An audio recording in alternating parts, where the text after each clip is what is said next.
And in the year 300, things start coming to a head.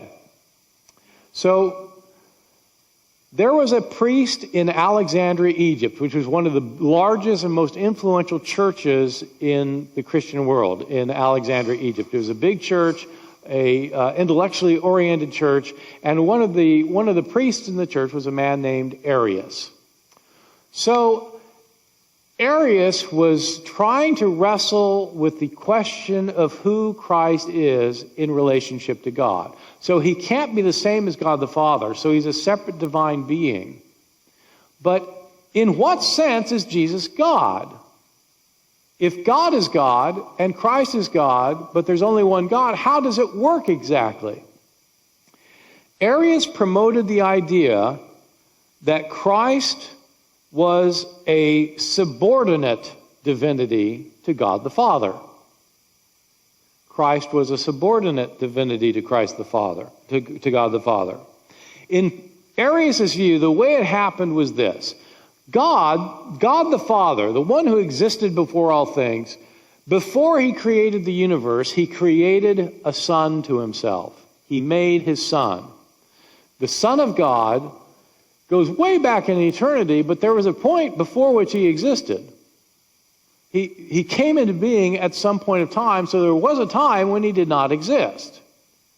When God created his Son, he created the universe through his Son. And so the Son of God created the universe, just as it says in the Gospel of John. In the beginning was the Word was with God, the Word was God. All things came into being through him. So the Son of God is the one who created the universe. But he's not equal to God the Father. Nobody can be equal to God the Father. You can't have two beings. Well, for one thing, you can't have two beings who are almighty.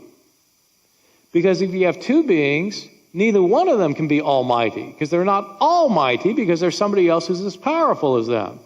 So you can only have one being that's almighty, and that's God the Father, who created his Son, who created the universe, and then came into the world to die for the sins of the world, and then returned to his heavenly realm. And so the Son, according to Arius, is a created being who is fully God. He's created he's God, but he's not equal with God the Father. That was Arius' view. Arius' bishop, Alexander, who was a very powerful figure in Christianity at the time, was not happy with this solution to things. Alexander thought that Arius was underestimating the importance of the Son of God and was devaluating who the Son of God really was. Alexander's other view came to the fore in a number of debates that happened in Alexandria. What Alexander's view was that the Son of God, Christ, had always existed, just as God the Father had always existed.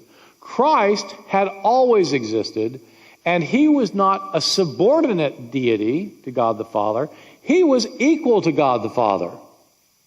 These two are equal in power, in might, in grandeur, in every way. They might have different functions, but they're equal. And the Spirit is also equal. The three are equal with one another. One is not subordinate to another. Alexander pressed his views against Arius, and a big eruption happened within Christianity. Throughout the entire Christian world, people were arguing this question. Is the Son subordinate to the Father, or is he equal with the Father? Is there a time that the Son came into existence, or has he always existed? These were the debates that resulted in the Council of Nicaea.